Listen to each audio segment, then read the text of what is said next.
สบายดีพ่อแม่พี่น้องป้องปลายเบิร์ดสุขุมสุขนเนาะมื้อนี้มาพบกับไมโลโซอีกแล้วพี่น้องเราจะมากินตำมักต้องพี่น้องนี่เห็นบ่นี่ตำมักต้องพี่น้องตำมักต้องกินกับกินกับมักเดือนี่มักเดือมาแต่โรงงานเนาะอืมอืม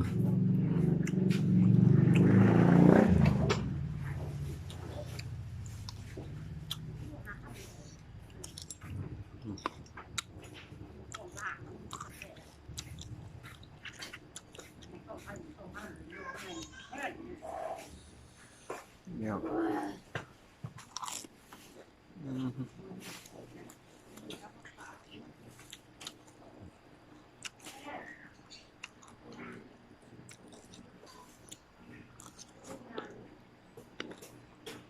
อืม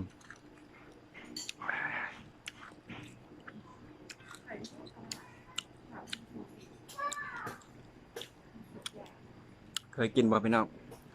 กินตำมักต้องกับมักกับมักเดืออืมมา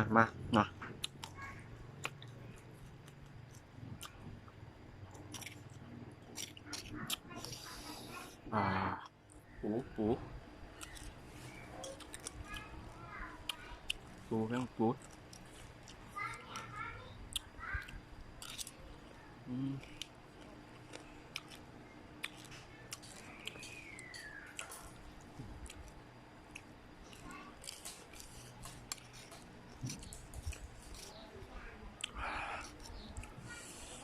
นี่ครับ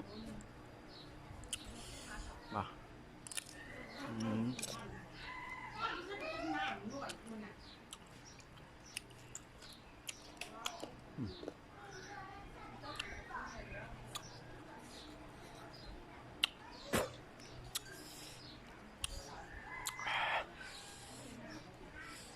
กะหล่ำพี่น้องอืมอืมเดืออืมเห็นบ่อืมอืม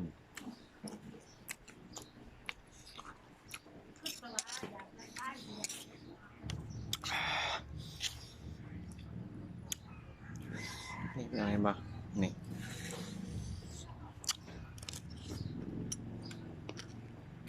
อืม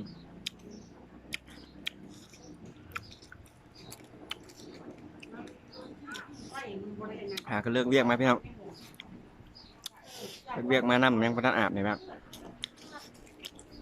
ก็มากินมักต้องยันต่ำมันคล้ายเครื่องพี่น้องยันต่ำมักต้องคล้ายเครื่องแล้วมากินก่อนอืมนะ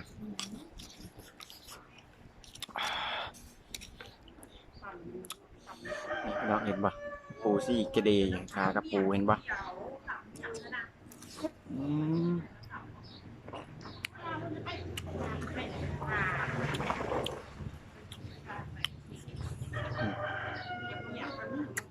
นายมันแมว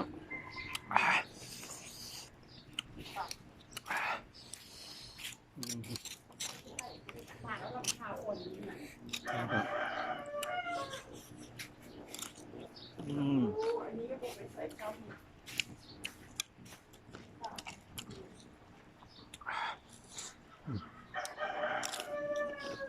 อืม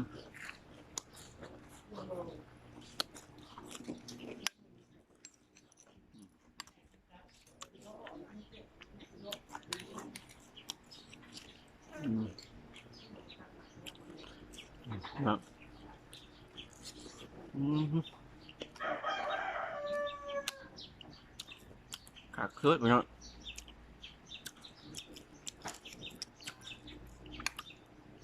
ขี่ลายเลยมือแรงนี่พี่น้องเขาห้องน้ำแบบบ่ได้เบ่งเลยนะพี่น้องมือแรงจั่วเลยแหละพี่น้องเอ้ยอืม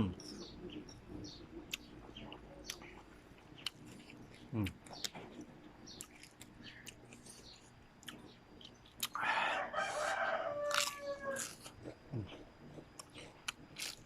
กินก็กระหลำเดือกับ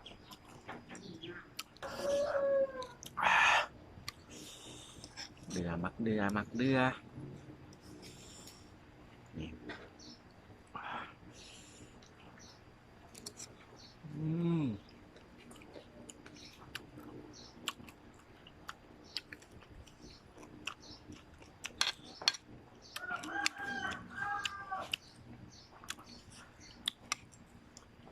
ชื่อเขามาเพื่อนกกละ20,000กกละ20,000ไปแล้ว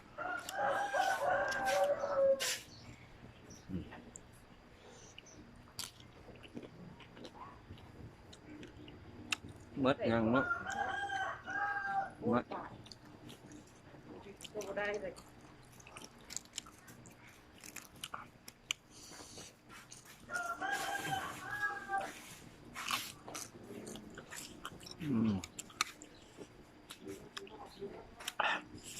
อยากกับคืนน้ำลายมันได้ไปน้องเด้อนะเบิ่งแล้วกับคืนน้ำลายน้ำก็ได้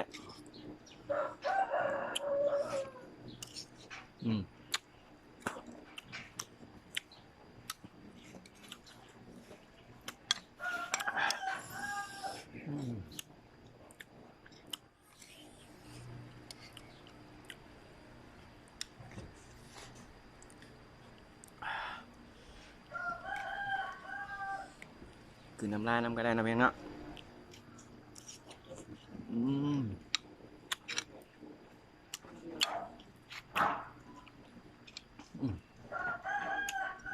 นายมันเพียงบอกกืนนายมันได้ไปนั่งเลยยันคาคอเนาะคาคอละตายได้ไปเนาะยกหมอบทันตายแล้ว